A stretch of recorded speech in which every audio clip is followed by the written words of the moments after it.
communities with client-focused internet communications and technology solutions with integrity and pride.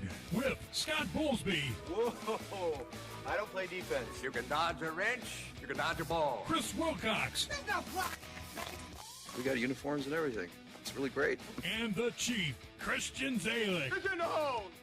Good Saturday morning. Welcome on into Let's Talk Sports here on Classic Rock I-92. Scott Bowlesby in the building with you alongside Christian Zalick this morning, the 8th day of December already. Are you on? Nope. Okay. How about now? There I am. I queued up the wrong mic. Chris isn't here yet. Yes, I know. He'll be taking that mic eventually when he does get in, but there we go. Christian, you're good now. Sweet. I love it.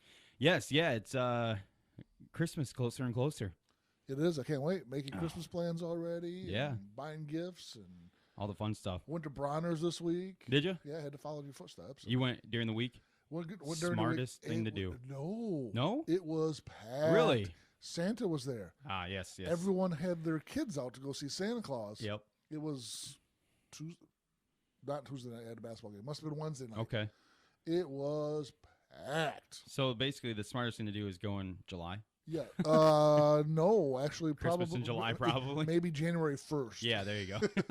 January when all the hubbub is over with. Yes. But Bronner's definitely. I know some people from downstate that I kind of know through Instagram. Not, I don't know them too well. I just know them because we have mutual things and we like each other's stuff. But they were in Frankenmuth. I'm like, holy cow, you guys were like 20 minutes from me. I'm like, you should have told me. I would have met up with you over at Heck yeah. Dosmuth. I would have definitely got over there and checked it out. But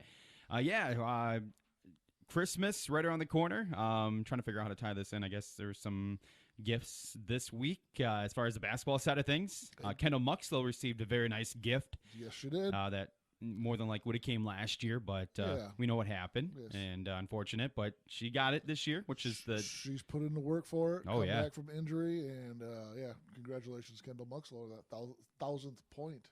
Yeah, definitely huge for her and huge for the entire Brown City community. But we're going to start things off as I know Christian and I can both touch on this game because we were both there, one of us on the sideline last night.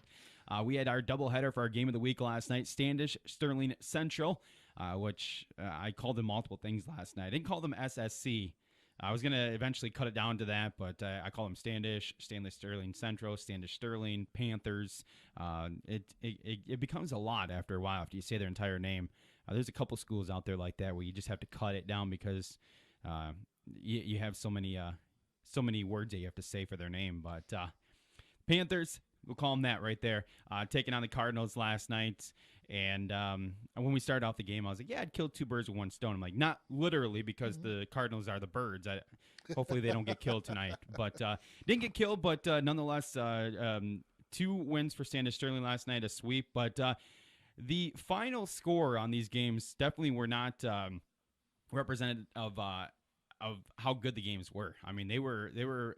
Yeah, no, because our game was in the third quarter. It got down to 2 points. Yeah. I think midway through the third, and all of a sudden, Standish Sterling. We fouled Standish Sterling on a 3-point attempt. The girl went to the line, made all 3 free throws. They got a steal right away, came down, hit a 2 and another steal, and they hit a 3, and then boom, all of a sudden we're down by 12, 13 points before we knew it, and we never really recovered after that point to cut the lead. It didn't increase at all. We just couldn't cut back into it again, and our shooting went a little bit cold, and we did take some very good shots at certain points there in the second half, so that didn't help us much at all. And I know that Leah Denome, one of the names that I said at the very beginning of the game, I said if Millington's going to come out and win this game, she's gonna be the driving force for that team. She is definitely the best athlete out there, probably the best shooter. Mm-hmm. She was hitting some deep range threes last night, looking good. But then there was a couple times you could tell the frustration was setting in, just driving and kind of just throwing up a prayer and hoping that it will go in.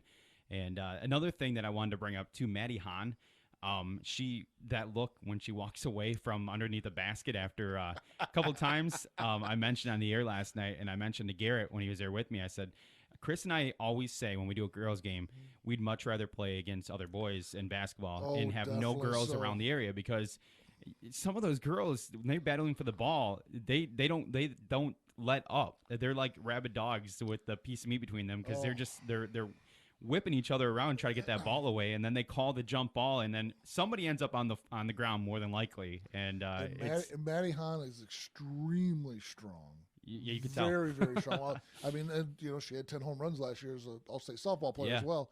So she's in the weight room a lot. Very, very strong. Very, very strong rebounder. And, as anyone who's an undersized post will be, is frustrated when they're playing somebody taller than them. And second half-wise, I thought she did a great job limiting, I forget 54's name offhand, but her brother was just as tall Adrian, as her. Yeah, right? Adrian, yeah. Last Brother just as tall as her on the boys' varsity Yes, squad. Yeah. But she did a very good job limiting her in the second half and just spent herself. But yes, she can get angry. What was the final on that? 68-49? Yes. Okay, yeah. Yes. So, I mean, like I said, it definitely didn't represent the way that the entire game went because it was close. And then the second half came out, and then the girls, or Sandra Sterling, kind of just went on a tear in the second half to start things off. And you guys just couldn't get back into it. Yeah, a lot of it, before the season started, we're sitting down planning things we wanted to do for the season. One of the things we really wanted to do is get into the habit of changing our defenses on most dead balls. We're changing whether we make or miss the shot, where the ball's taken out. And last night, it's more my fault than anything else, is we didn't do a very good job at changing on dead balls. Mm-hmm. We play a decent 1-3-1, and if we go into a shooting slump, because we usually only play it after made shots, we didn't get into the 1-3-1 much if we go into a shooting slump. So, I probably should have changed in and out of it on some dead balls. I didn't. May have helped us a little bit, but, no crying over warm milk.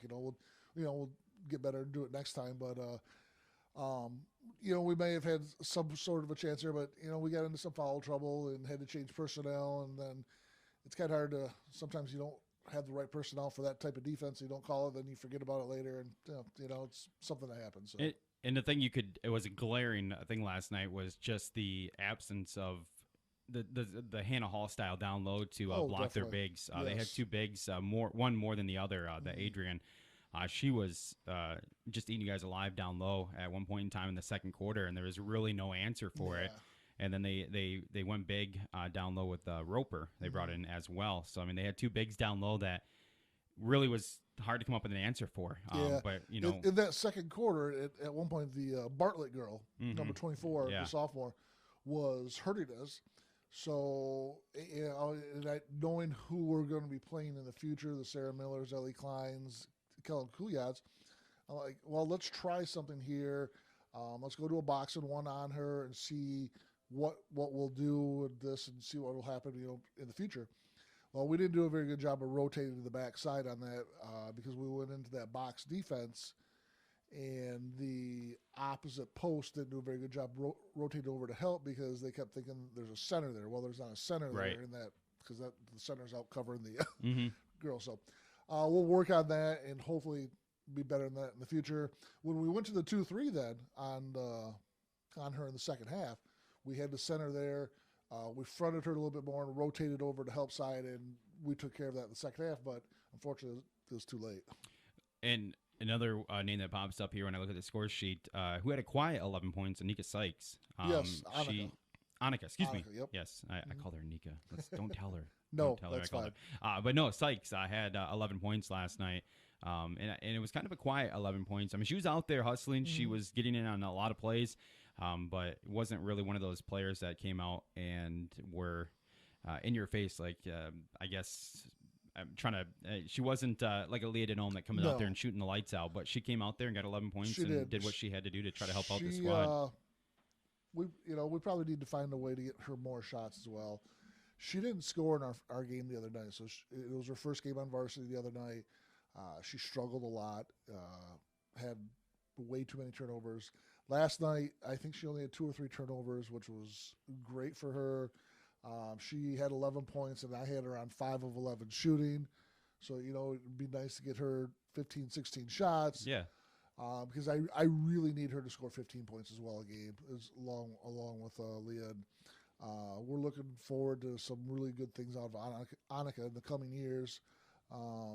It's nice this year that she gets to learn from Leah, or Leah gets to take some pressure off of her. Yeah. And because next year and the year after, it's Annika's team. So there you go.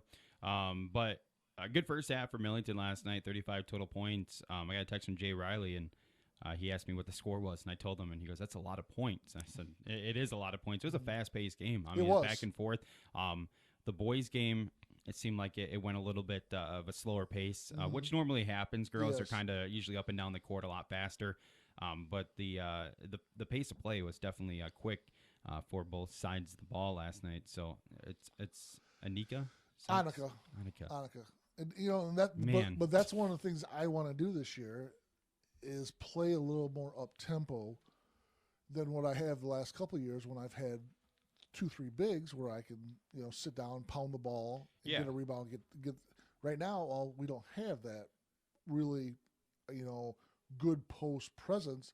Yeah, we have Maddie Hahn. Maddie Hahn had 10 points last night, 16 rebounds. But Maddie Hahn does most of her work off of rebounds, not necessarily post plays themselves. She's just an incredible rebounder. She had a career high last night, 16 rebounds, and hopefully get a lot more of that out of her. And now you guys moved to 0-2 early on the season. Yes. You move on to take on Emily City next week. You guys host them. Yes. What do you know about this Spartan squad? I received some video last night, later in the day with them, so I haven't watched it yet. I'll sit down later on today and watch it. I know they lost to Lake Fenton 54-32 earlier in the week. That's the game film I got from the Lake Fenton coach. We scrimmaged Lake Fenton earlier in the year. Lake Fenton's a good squad. We did decent against them in scrimmage. We had some people missing though as well. We'll see what happens. I think it should be a competitive game like this last one was. Yeah, and that's the thing is you guys, when you lose players like Liz Zalick and Hannah Hall and I'm trying to think of some Olmstander. Yeah. When you lose players like that, that's a lot of seniors to lose. Very senior heavy and easily two of the best players. Yeah. And first teamer last year, Hannah Hall is a senior. That's a big loss, but Lee Denome coming in and Maddie Hahn, Sykes. So you got talent out there, and I'm sure that the first victory is right around the corner here for this Millington squad. It'll get there. We, one of our goals was we're not going to worry too much about league play. We're trying to win games, okay, but we know we're probably not going to win the league with the Bertrands, the Frankels out there, whatever Garber has as well. We're trying to get ready for districts. Unfortunately, we have Reese in our district, but then again, along with New Lothrop, and we figure, hey, let's get better every game. Let's perfect what we're doing, and all it takes is one game. If New Lothrop and Reese play each other in our districts first, one of them knock off one another, we get to play one team. It only takes once, and then we can see what happens, and we'll go out and shock the world, hopefully. Leading the way last night, ending up with 15 points, 3 assists, and she had 3 3-pointers, and those were deep 3-pointers. Yes, they were. Annika. I quit. Annika. Put the Annika. The thingy over top of the A. Annika. Yeah. I'm gonna get this. Last night there was a girl. Africa. Annika. We'll take it. There was a girl last night, Fegan. I kept calling her Fegan. Yeah, that's what I would. Fegan, I think. That's what the announcer was saying. Really? That's what the PA announcer was saying at Millington. So I changed it halfway through the game. So, I mean, I've heard. I would think Fegan. That's what I thought too. I told the Standish Sterling people, I said, if you're on and you have a Twitter, tweet us with the proper way to pronounce this, because I don't want to screw up names. Because some of those names were. When you get visiting teams and they're up north teams, some of them are completely off the wall. Especially when they're around Bay City. But yeah, exactly. But Sykes ended up 11 points last night. Maddie Hahn, big night, 10 points, career best, 16 rebounds, double-double. Is it Sam Ayotte? Sam Ayotte, yes. I got that right. 6 points, 6 boards, and Mariah Babcock with 6 points. Cecilia Ramirez had a point. Babcock, both of those 3-pointers? Both of those were 3-pointers. And I've been really impressed so far with Sam Ayotte. She was a freshman a couple of years ago, obviously, a senior this year. Played freshman basketball. Came up, played a little bit on the JV squad. Made my team last year. Did not play very much at all. She come out this year. She's a starter.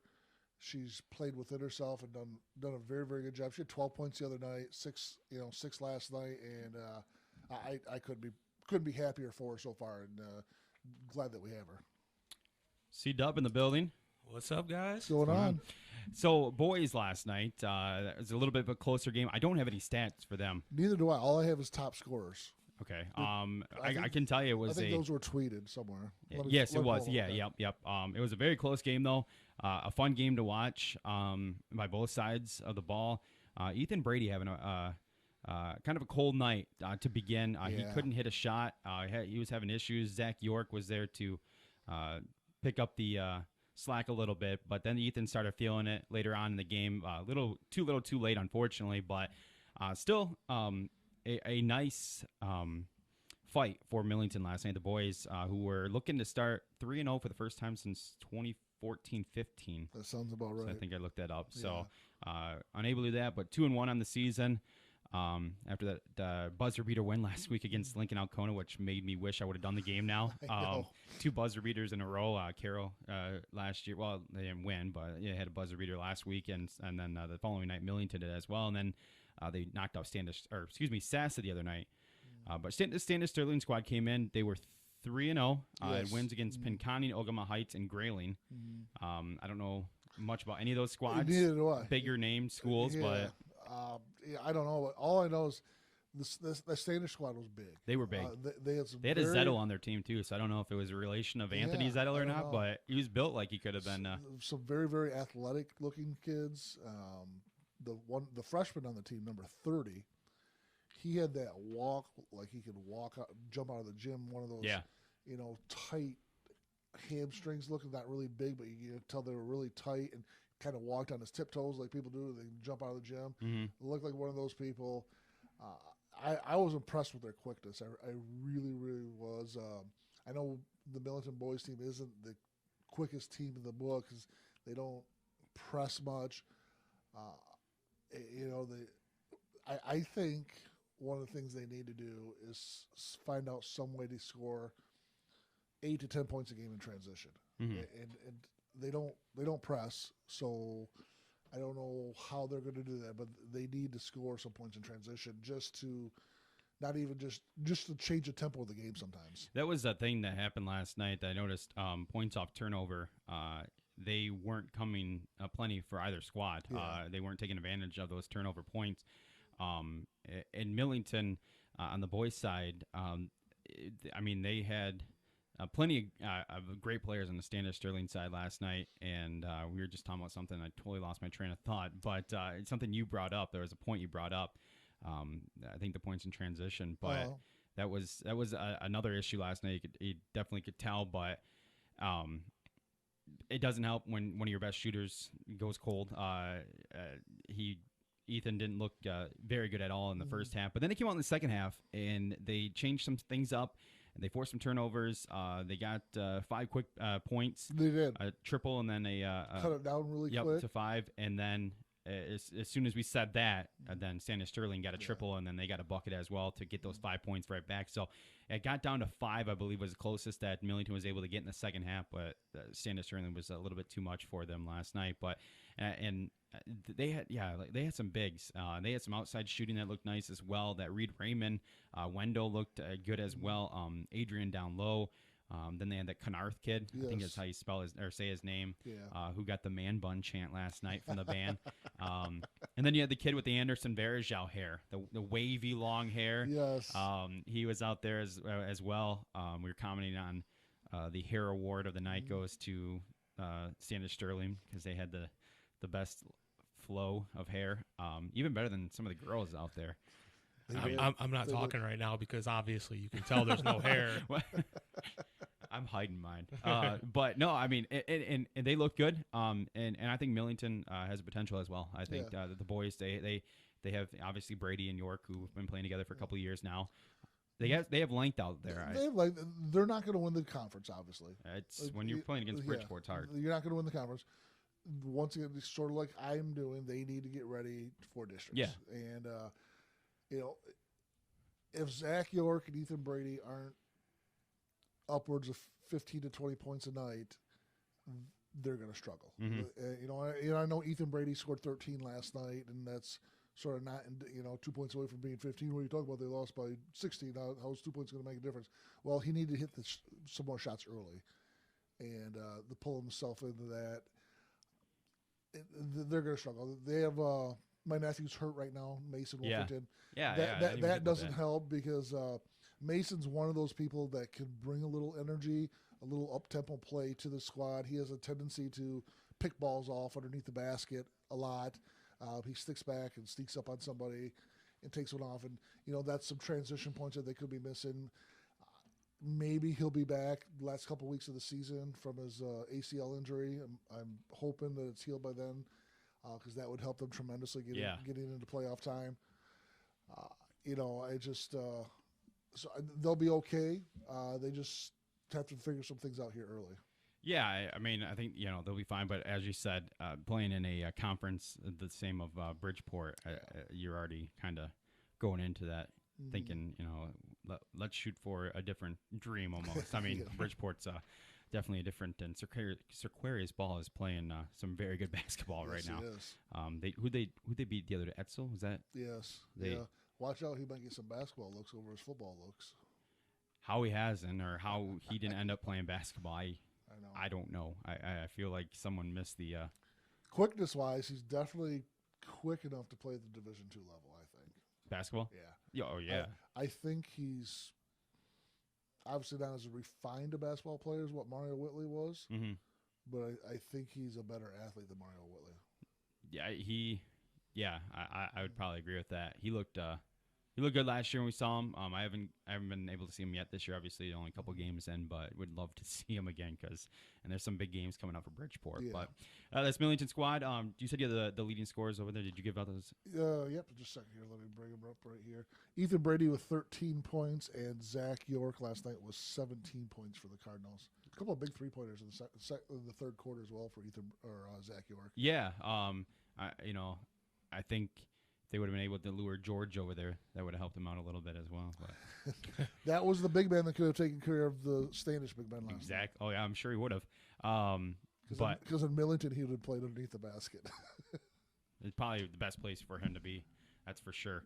But tough loss last night, both sides of the ball, but still early on in the season and some good pieces to build on for these while I'm squads. still talking as a coach here instead of the co-host, hats off to Bertrand Sarah Miller last night. Yes.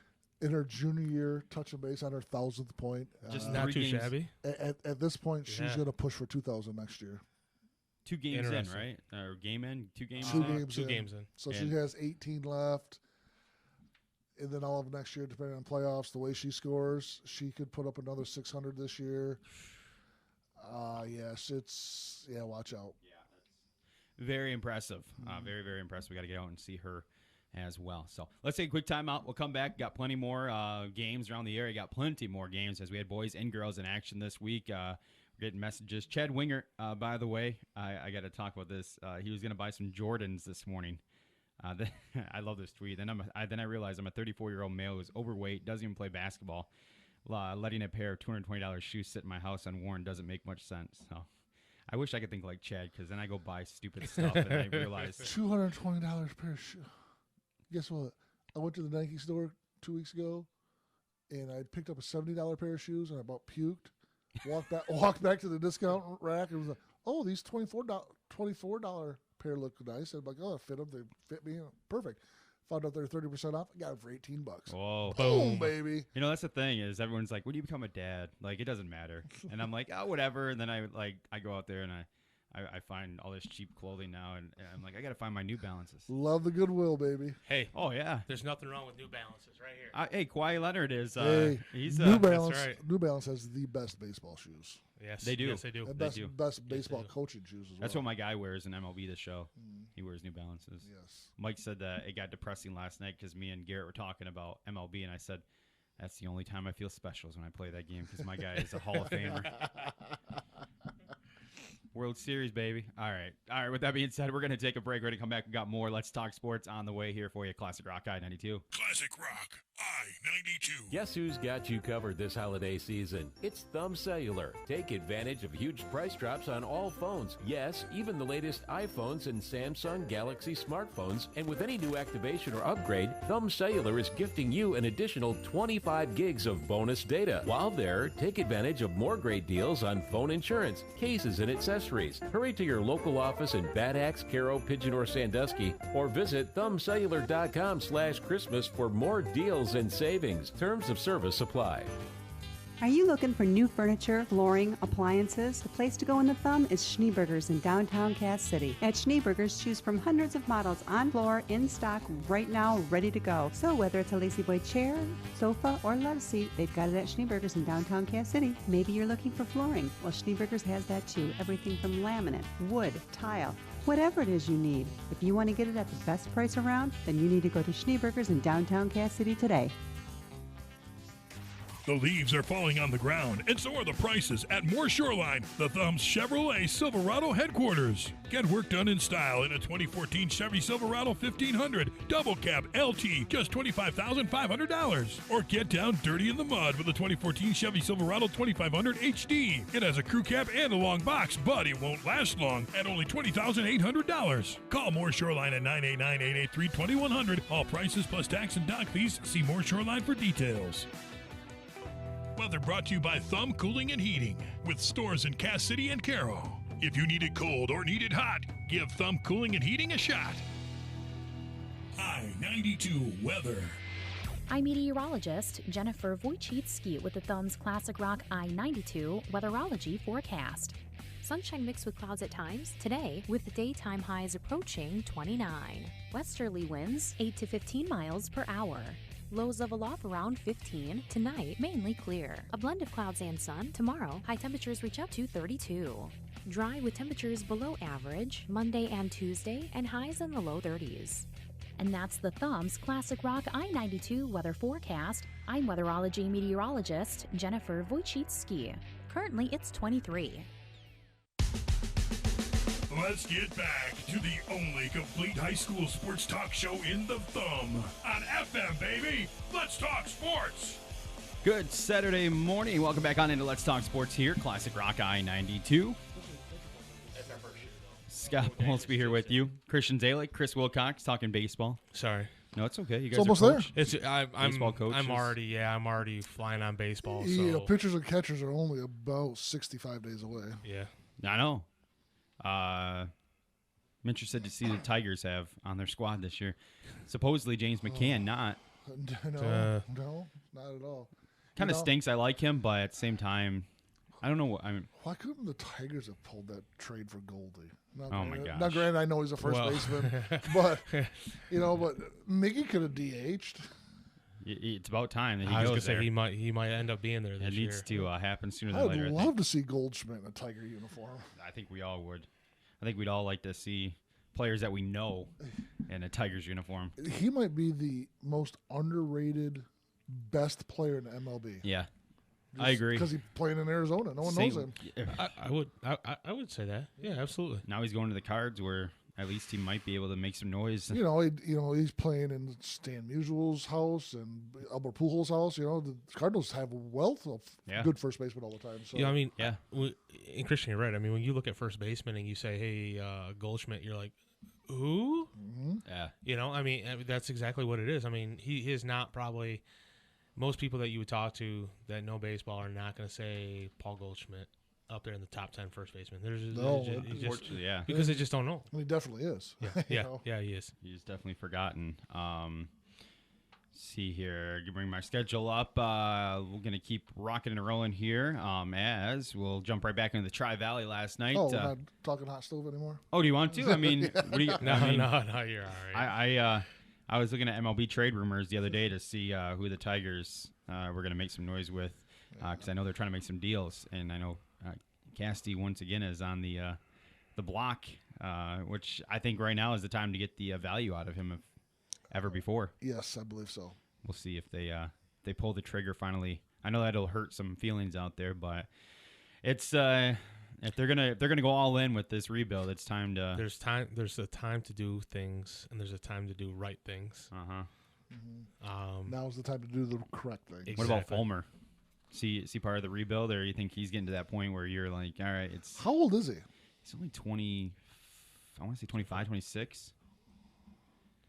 But that's still to the point where you're looking at. Well, if you consider 25. If you consider yourself being able to contend in 3 years, and he's going to go into that 28 years old, those magic years in 3 years, because everyone always has supposedly their best years from 28 to 32, and he's got to be part of the squad. Yeah, no, I agree. I think that he's definitely got to be right there as the ace of the future ace. Hopefully, he had some issues with injuries this past year again, so I hope he can get back. I really want to see Daniel Norris get back to form.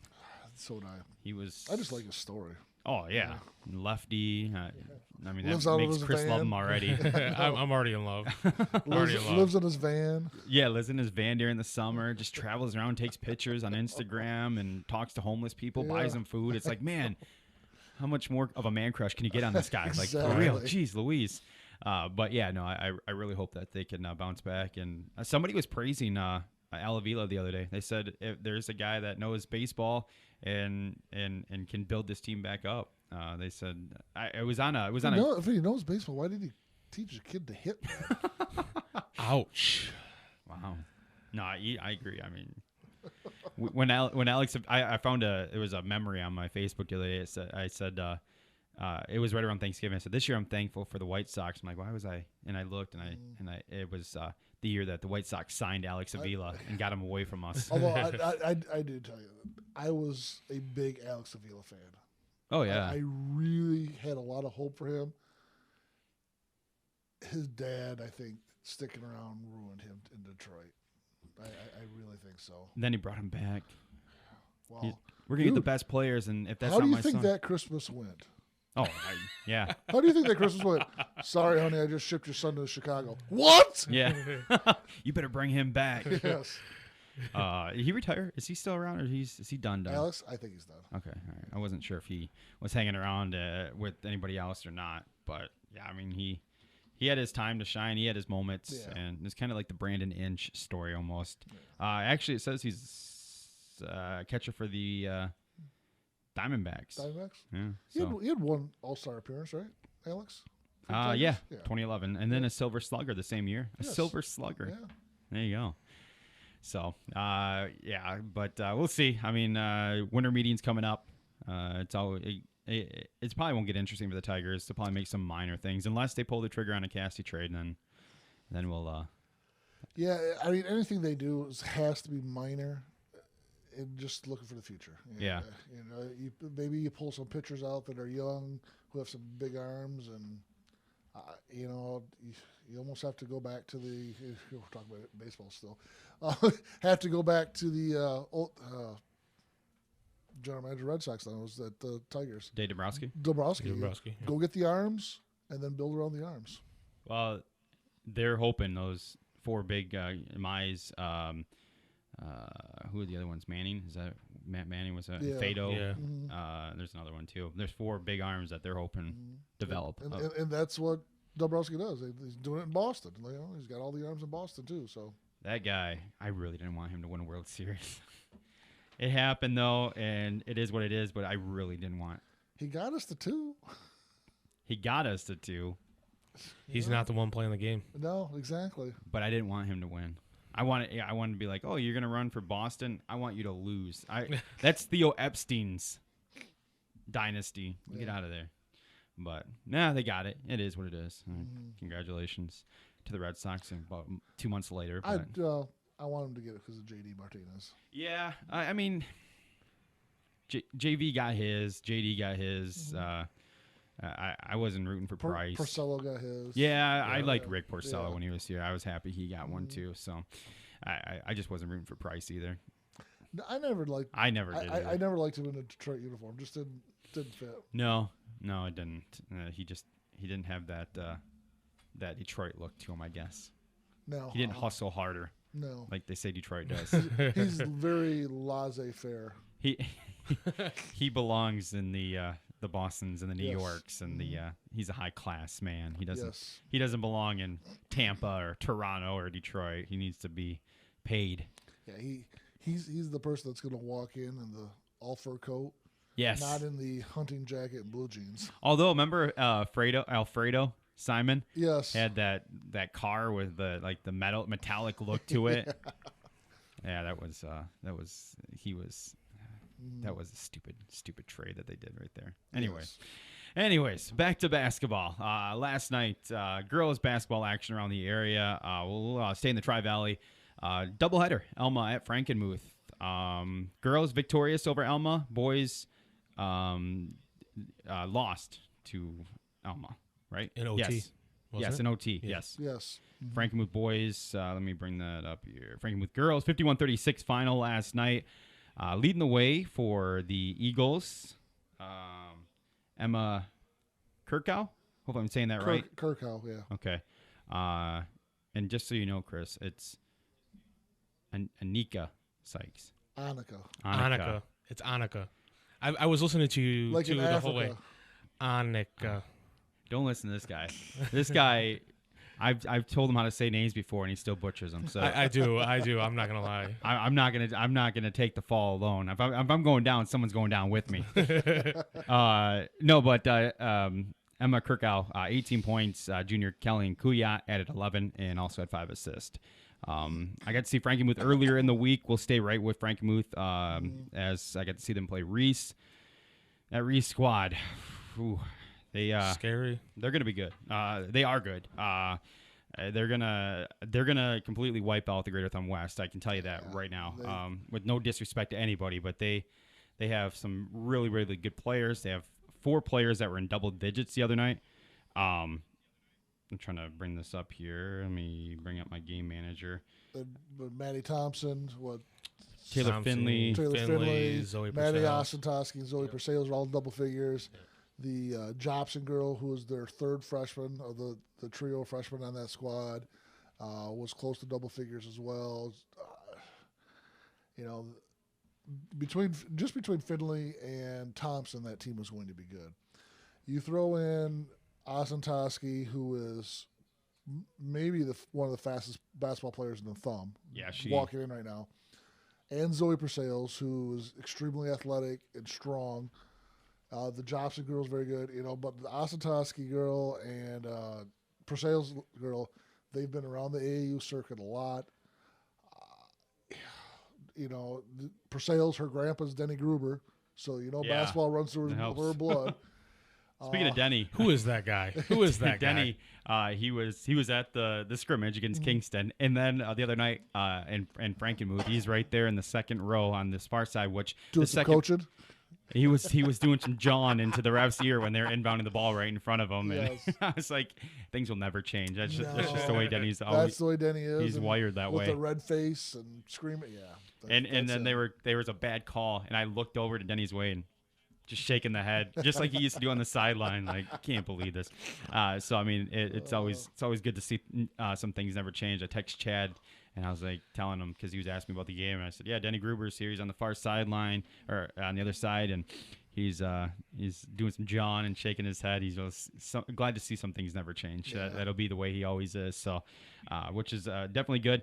But yeah, no, I mean, a big night. 2 players with 14 points, Maddie Ostentowski and Taylor Finley, 10 points apiece for Purcell's and Maddie Thompson. But just, and Chris tweeted it out that dangerous because they spread the well. I mean, everybody got involved. It's going to be scary. I mean, Scotty, you and I, we got to go over and watch them scrimmage, Kingston. Actually, it's been a week ago now, and yeah, wow. They get up and down the court and they get there fast. And I tell you what, Coach McKell over there, he's got a squad that could make a run. And as long as he can keep the dynamic together with those girls, it's rough. You get these 3 freshmen come in thinking they're top kings, and you got the 2 seniors who have been there now. Finley for 4 years. This is Thompson's 3rd year on varsity. They know they belong there. Thompson's been all state the last couple of years. Finley as well. it's it's a strange dynamic, but if he can keep that together with Detroit Edison, or is it Edison, not Edison, but Wingert's ex-girlfriend, Wingert's ex-girl. Hogan's not listening. Fiance's ex-team. That's what I meant. Wife's ex-team. You talking about Gabriel Richard? No, she didn't coach for Gabriel Richard. The Gators. Yeah, they went. Aren't they? They're playing Division II now. Yeah, this year. Yeah. So with them going to Division II, I think Reese has a really good chance of making a deep run, if not win it all. Who was the Detroit team that had a game problem last year? Not gave them a problem, but they won the title last year? I can't remember their name now. Somebody's calling. Do I dare answer it? Sure. Pick it up. Hey, Bob. Let's talk sports. Good morning. Hi. Yes. Good morning. I was wondering if I could have you put something on the trading post. No, you cannot. I'm sorry, people. Tradio. That's why we need to have a phone screener. Well, this is the thing. Does the AM and FM share the same phone? Yes. We have one phone line. Oh. And she's calling back. Okay, that makes sense then. I'm not going to answer it. No. No, we're trying to get two phone lines set up so that this doesn't happen. Yes, okay. So I never understood that. Why do they call the FM for that?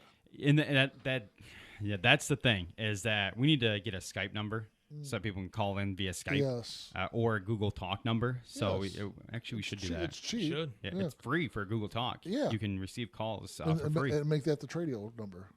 I was going to make it the Let's Talk Sports number because it's easier good. because I can just bring it up right here Oh, and that's true, queue too. up my... That's true. So I was thinking about doing that just so I don't have this issue pop up. But back to what we were saying here. Who won the title last year in Class C? Detroit Edison, yes. Edison. Detroit Edison. Okay. And then Ipsy Arbor Prep Yes, was Arbor their Prep, names. yeah. But Yes. they swept the floor of Arbor Prep last year, 51-34. But you said they moved up to Division II? Division II, Edison did. Okay. I think they can make a run all the way. I really do. And correct me if I'm wrong, I think that would be, I'm sorry, I think Peck won a state championship. Mm-hmm. So for girls? No, for girls or boys. I think Peck's the only team to win in the Thumb to win a state championship in basketball. Yeah, the 80s. And yeah. So Sandusky came close. Yeah, Sandusky came close. And I think USA was at the finals for boys once. Yes. When they were in the finals for football. Yep. Outside of that, we haven't had many teams, especially get there in the Thumb area.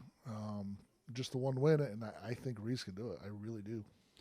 They look really good. They had bench players that came off and looked really good. They just, unless the Cardinals knock them off in districts. That's true. Can't. Are you making a bold prediction here? Are you making a? This is on radio right now. We can go back and we can replay this, Christian. I'm just asking a question. You don't have to give me an answer if you want. I only want to play him once. Okay. That's why I'm not playing him during the regular season. In districts. Yes. There you go. But they definitely could. They looked, like I said, they looked really good, and they're only going to get better, I think. Yes. Then they went into Arthur Hill, which sounds on paper like a good win, but I was told Arthur Hill hasn't been good in girls for a while, but still. Either Arthur Hill or the High, they're not very good in girls basketball anymore. Probably, it would have been more impressive playing at Hamady or Beecher, girls basketball, especially at Hamady. But, there's not much there, unfortunately. So And it was a victory for Reese against Arthur Hill, 51-32 in that game. Maddie Thompson, 19 points, 10 boards. Taylor Finley, 13 points, 7 assists, 7 rebounds. So that was your recap on Reese via Frankenmuth. Somehow we got off the tracks there, but oh well, that's what happens here on Let's Talk. We don't have a. She's still calling. You guys interested in buying anything? See what she's got. I'm not interested in anything. I don't right do now. the trading post anymore, so I left that in the dust. Smoker, yes. You can legally say that now. But speaking of Reese, talking about big games, probably the biggest one of the season for them coming up. They got a big game coming up on the 18th against Sandusky. That is in Reese. Sandusky not looking as sharp as they have been in the past, so that could get ugly We'll see. I mean, are they playing in that Round Ball Classic? They are. They're playing the holiday game at Warren Lincoln. They take on St. Ignace on Thursday, December 27th. So that'll be a big game for them. That'll be huge. The best thing there is obviously somebody they could face in a finals or a quarterfinals or even semis. St. Ignace has a 6-footer, and I forget her name right now, but she's ranked in the top 40 in the state of all girls basketball players. She's supposed to be extremely good, too. And St. Ignace is always good anyways. Carson City Crystal, they any good? Don't know this year. Okay, and then they play Valley Lou later on as well. Good squad. It's the third game from the final game of the season. They play Valley Lou, Cat City, and then Ubley to finish out the season. So 3 big games for them at least with St. Ignace, Valley Lutheran, and the Sandusky game. Yeah. We don't know about Carson City Crystal, but those are probably the 3 big ones. But I think it's going to be Reese's year. They're going to be a very, very tough squad, and they're going to be doing some damage. You and I were texting the other night, and I can really see the girls' first team of the year, all thumb team, being for Reese girls and Muxlow. Yeah, it's early, but that's definitely a safe bet. Yeah. I mean, for those girls, especially since Gabby Guff's struggling a little bit. Yeah, Riley Zimmer hasn't played well yet. Who else is left of the thumb? I haven't seen anybody from Kingston pop up yet because they just played their first game last night. Yeah, did you get their stats? But they're more team oriented than anything else. Yeah. So that's the thing is, Dave Lester was messaging us. He says it was me calling. Answer. Is that what it was or no? No, he was telling us it was Ypsilanti Arbor Prep. He was letting us know. But no, what were we talking about? Player of the year. Cam McGuire was the leader last night, but Cam might not even be on the score sheet. Like, she might not even be one of the top scorers next time for Kingston. That's just the way that they play. When with the Reeses, and you're going to see those 4 girls be at the top of the score sheet, at least more than likely hitting double digits every game. Which I texted you guys the other night. I said, "Whoa, 4 girls from Reese hit double digits again." Then I realized I was looking at Frankenmuth's game stats. I was like, "Oh, wait a second, never mind. Don't listen to me." Thompson had a big game with 19. So, but nonetheless, Frankenmuth girls knock off Muth last night on the girls side of things, and on the boys side of things, they fall in overtime to Alma. 52-48. Leading the way for Frankenmuth was Thomas Brooks and Tyler Somerville, 12 points apiece. Corey Thompson and Carson Bell added 8 points apiece. Bell also had 9 rebounds and 6 steals. Sassa, Bad Axe last night, they had a doubleheader as well. I do know that the girls got beat by Sassa. I don't know. I didn't see a final on the boys. I didn't see a final on the boys either. All I have is photos. That doesn't help out. No, the Bad X Twitter account does have a final. Sassa getting knocked off by Bad X, 56-31. Bad X 2-1 on the young season. On the girls' side, they did fall to Sassa, 47-41. But the Sassa boys aren't very good. They're young. The Sassa girls, like I was saying earlier, they're pretty solid. Yeah, sounds like they have quite the. Yeah, that's that girl who's 6'1" with a size 15 shoe. That's a big boot. Yeah. Wow. And plays like a guy. She had 10 blocks against me. Oh. Kind of a Brittany Griner. Yeah, and 4 of those were 3-pointers that she blocked. Oh my. Wow. Yeah, that's pretty impressive. That's for sure. Deckerville CPS. That's my next game in line. Did anybody see? In fact, she's a junior right now, but as a freshman, she averaged a triple-double. It was as a what? Average a triple-double as a freshman. As a freshman? As a freshman, yeah. She was honorable mention all state, yeah. Holy cow. It's pretty impressive. Mm-hmm. Yeah, that's definitely very impressive. But I'm trying to get the final here for Deckerville CPS. See how well prepared I am here, guys. I thought that I had it up here. Wow. Girls last night, 59-6. Deckerville over CPS. Oh. Not much argument there. Dryden and Peck last night. Overtime, Dryden knocking off Peck 37-35. Akron Fairgrove and Mayville, 31-23. Akron Fairgrove knocking off Mayville last night. I got some stats here for you guys. Leading the way for Akron Fairgrove, Cohee with 8 points, 10 boards. Aldrich, 7 points. Abigail Dunn, 6 points, 12 boards. And Cindy Bouvet with 6 points for Mayville last night, leading the way. The leading scorer with 8 was Julia Smith. Madeline Pitcavage had 6 points. Elsewhere in girls varsity basketball action, International Academy of Flint knocking off, Owendale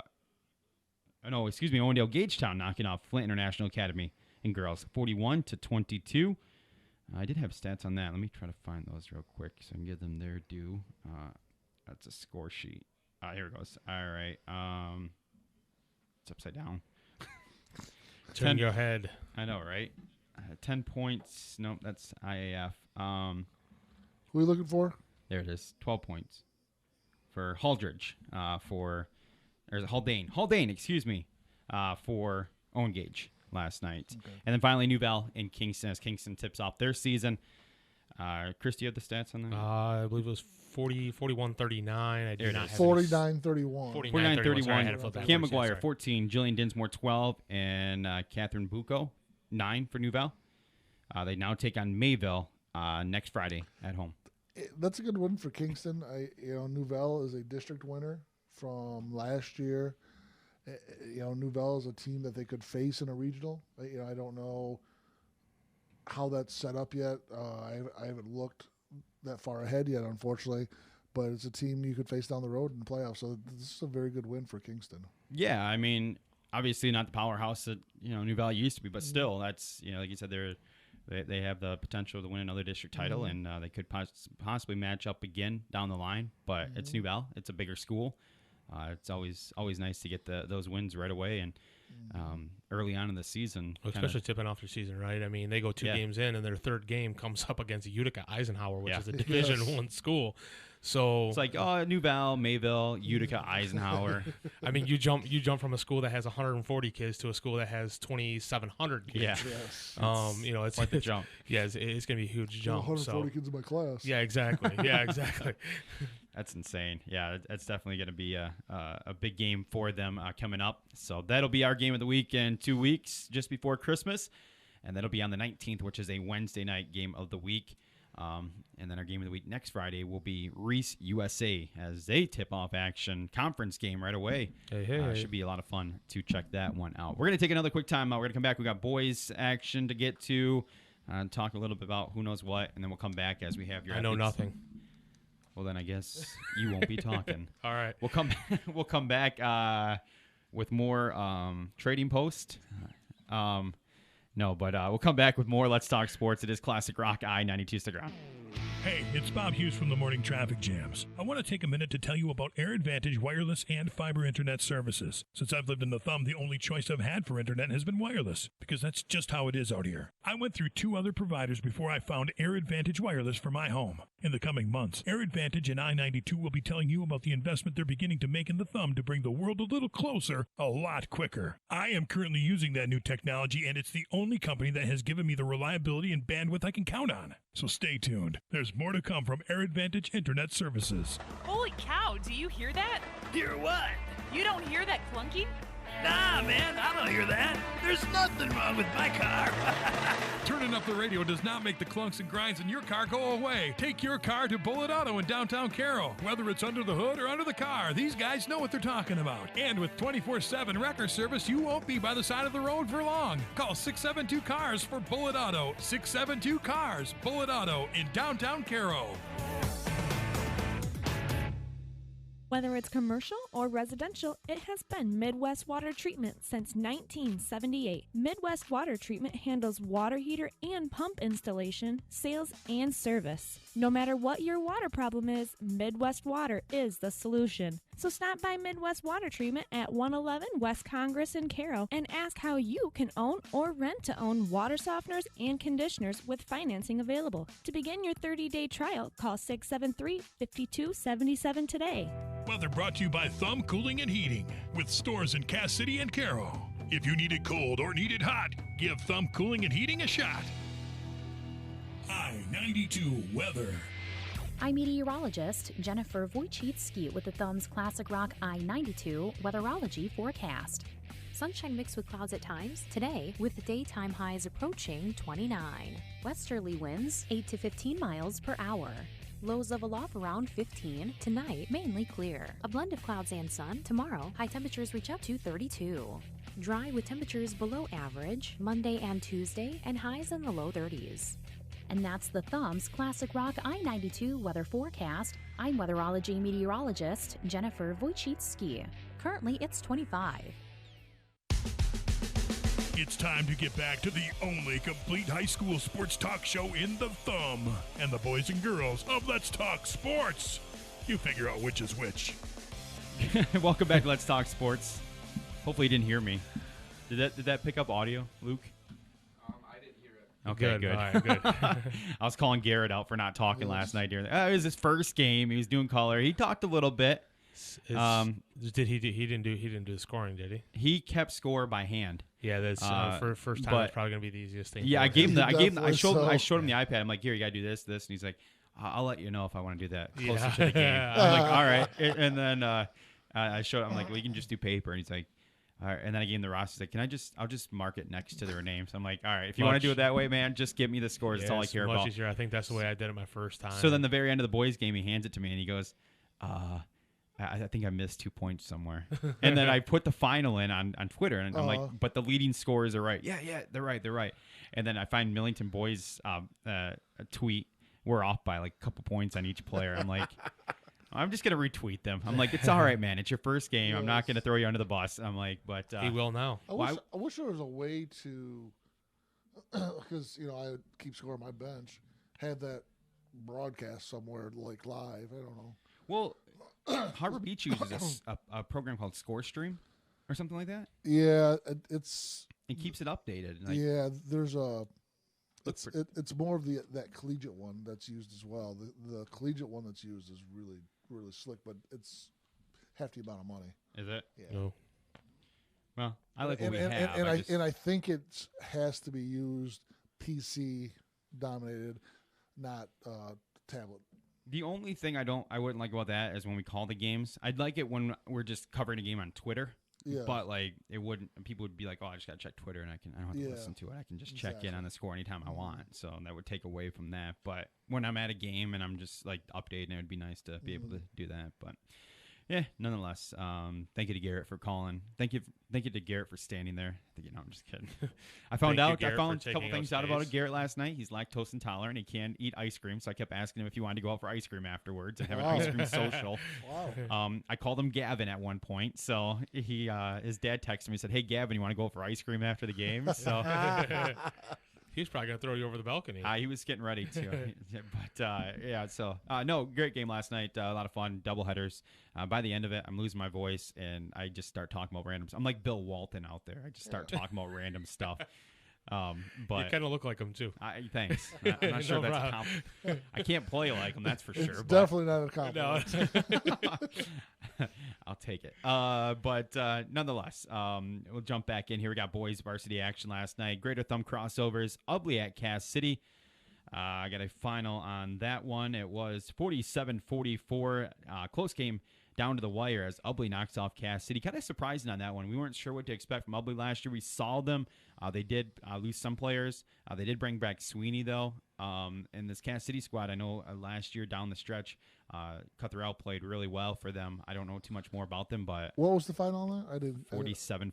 Okay, I didn't have a final written down where I'm at. So, but yeah, there's a scoreboard on here. Hang on, let me bring that up. But there's no leading scores. So, but I mean, it's kind of I wouldn't say a huge surprise, but Ubley taking care of business and going into Cass City and getting the win. They were down in that one. Jay Riley was updating us on Twitter. He was over there, and it sounded like a really good game. 3-point differential. It's always ends up being some fun games. Brown City at Lakers last night was Lakers victorious over Brown City. Lakers starting out pretty good season. 4-0 now. 58-43. Another squad that we didn't know what to really expect from when you lose a player like help me out here, Wisner. Yes. That's a big loss, but Mason Pasek's been playing very well. Now all of a sudden you wonder what's going to happen between that game between Lakers and USA playing twice. So, Yeah. With Reese at 2-2 on the season, Reese still capable of beating anybody in the league because of Gabe Robinson. But, hey, Lakers 4-0. It's a great start. Yeah, it is. Leading the way for Brown City last night, Andrew Geiger, 12 points, 8 boards. Leading the way for the Lakers, Mason Pasak with 11, and Sheridan, we didn't get a first name. I just got last name, 11 points.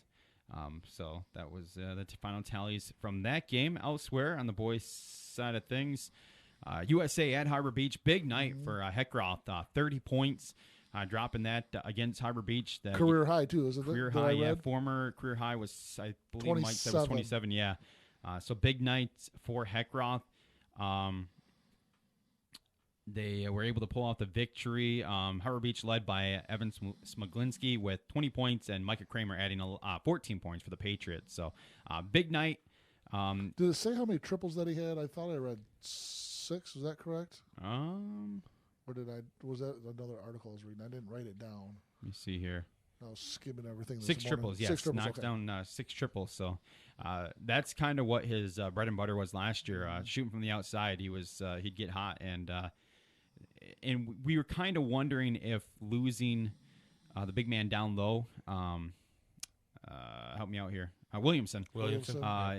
If losing him would take away from his outside shot. Obviously, it's kind of shown that he really hasn't had a huge issue with that. But nonetheless, Mike has that USA plays Reese next Thursday when Reese is at USA. I don't. Let me see here. Yeah, it is Thursday. Is this boys or girls? This is girls. Do they have a double header next Thursday? Could be. That'd be weird. Would you be able to do it, Chris? Let me know. I got to find out here for sure because I thought it was a Friday game. Let me know. Yeah, Friday. They have Friday on their schedule.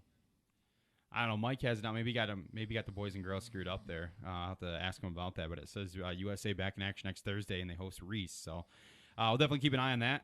We'll let you know when that game of the week is. I'm shooting for Friday right now, but if anybody knows out there, definitely let us know. Check the MHSA. I did not. That's probably a good place to start, huh? Pull that up. Okay. All right. Elsewhere, it was Vassar and Marlette last night. Marlette knocking off Vassar 60-47. We got top scorers in that game. Leading the way for the Red Raiders. Let's see here. Was Sean Quady with 20 points, followed up by Logan Marshall with 13, and also in double digits, Dylan Cook with 10 points. So nice to see him jump up on the score sheet there. Reese is at USA on 12-14. So that's Friday. That is Friday. Okay, all right. Let's check the girls. We'll continue on here for you as we had Sassa at Baddox. Talked about that game already. Elsewhere, Reese is going to USA on 12-13. Okay, so girls. Thursday and Friday. So just as I thought. So really none other boys games around the area. We got a lot of Tri-Valley games last night, but nothing that really is in our general area. Ithaca, New Val. What did Quady have last night for Marlette? 20 points. 20 points, and then Gideon Don for Vassar had that double-double? I don't know. No. I didn't get stats from them. Oh, I saw it right. Oh, wait, never mind. Was it in the paper? Never mind. That was against Harbor Beach when he had that. Okay, all right. Yes, never mind. Oh, yes, yeah. That was earlier in the week. I didn't get Vassar stats yet. Usually I do, but I haven't. I just found the Vassar stats and I'm live, so. And one other Greater Thumb score, Memphis over Kimball Landmark. I keep forgetting that they're in the Greater Thumb as well as K-Pac, too. Yeah. It's one of those weird things that I'm still not used to More yet. like lower thumb, almost palm. Yeah. Yes. Well, now they're talking about the Big Ten going to want to get Oklahoma and Texas. It's like, you guys realize there's not 10 teams in it anymore. You're going to have to be the Big 15, Big 16 here soon. Time to rename it. Just go super. Yeah, no kidding, right? Elsewhere in the Tri-Valley, Shepherd over Birch Run, 51-42. Was Bridgeport over Freeland, 77-71. Who else is local-ish? Saginaw Swan Valley over Garber, 53-49. Pinconning over MLS, 45-33. And it was Ithaca over New Val, 53-47. And that is a recap on our games from last night. We had some games, though, some big moments from the past week as Kendall Muxtell picking up her 1,000th point on the season with their victory over Peck, I believe. Is who they 33 beat. She had as well. 33 points. Big night for her, as she, like I said, able to go out there and pick up her 1,000 point. Trying to think of some other big games. She was pretty much off, injured, obviously, all of last year. So, I mean, 10 games. She played 10 games yeah. and scored 210 points. Yeah, I mean, I know, right? She was in discussion for first team, even as missing half of the season last year. She scored more points than some of the people that played 20. Unbelievable. Yeah, she's definitely a lot of fun to watch. Can't wait to and get to see her in person this season.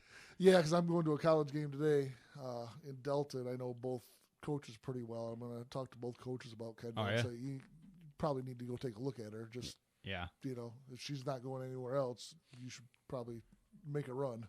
Yeah. I should stick with the green. Yes. She's already rocking the green colors. Might as well stick with the Pioneer Pride. But, so a big night for her, for the entire Brown City community, and just awesome to see her get her 1,000th career point, along with 33 points. Elsewhere, we did get some wrestling results from this past week. Big night for the Mayville wrestling squad, if I can find those here. Let me see. I can't find it now. I did have it up, and I was telling Christian about it. The Mayvilles? Mayville Wrestling. What did I do with it? You wouldn't find it in the one paper. I know that. No, it's not in there. That's for sure. That's not. Did you have it on Twitter? Did you have it on Twitter? There it is. Found it. Okay. They opened up the season in the Greater Thumb Conference with 2 victories, knocking off Marlette 54-12, and then also defeated last year's league champs Cass City 42-36. They had a couple 2-0 wrestlers, including Madison McDonald, Jared Gilbert, Steven Jackson, Tyler Peters, Trent Birmingham, Zachary Romanowski, and Logan Levine. 1-1 for the Wildcats. Abby Gonzalez and Peter Morden.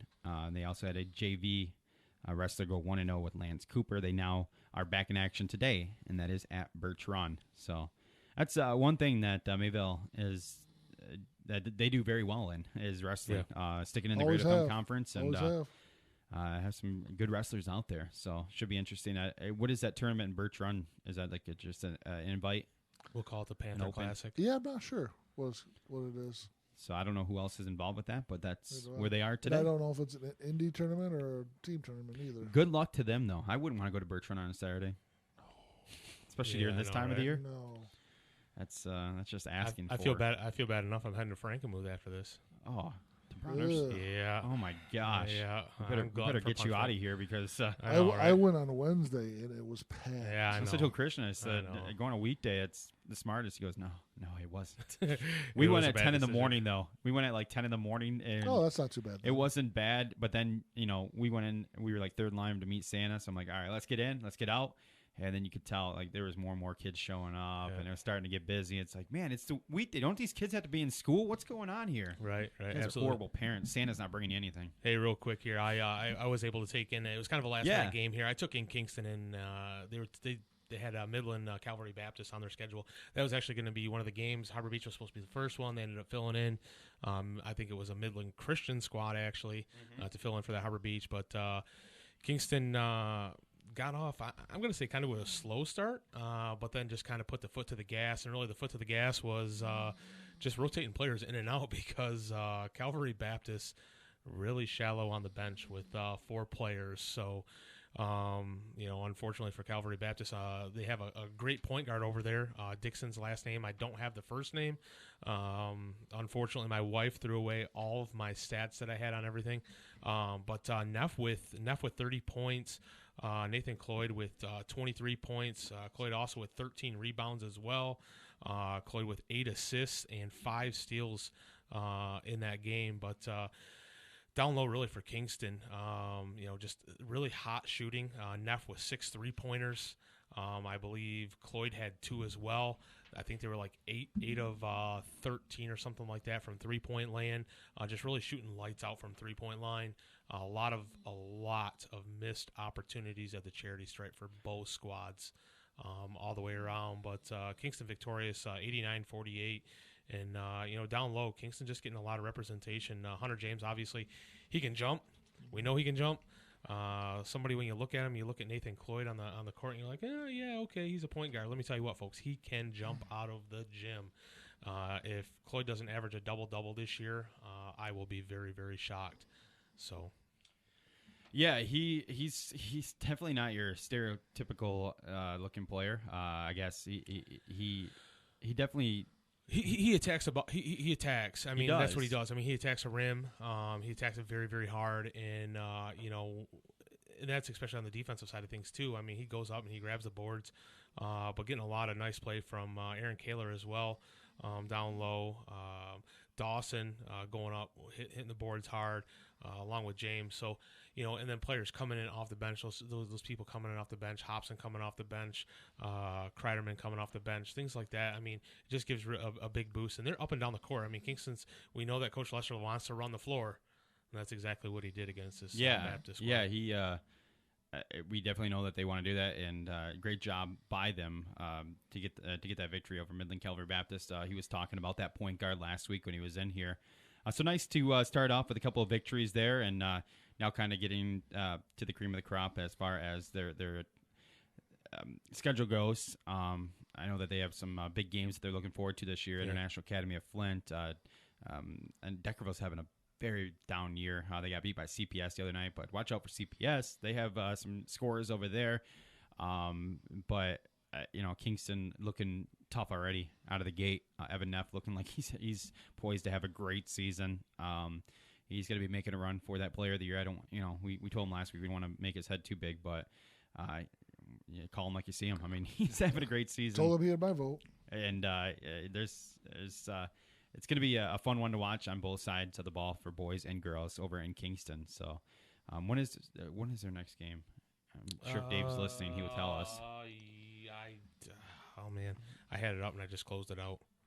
Christian's probably going to get there before I do if he's looking.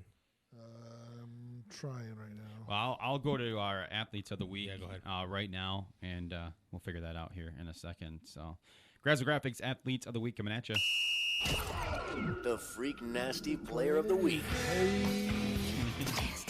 Super freak, super freak, super freaky, yeah. Alrighty, as nominated by his head coach, we're going to start on the boys' side of things. Going 1-1 on the week, loss to Bad X, a victory to Vassar. He would have been our athlete of the week if we would have crowned one last Saturday, but we decided to roll it over.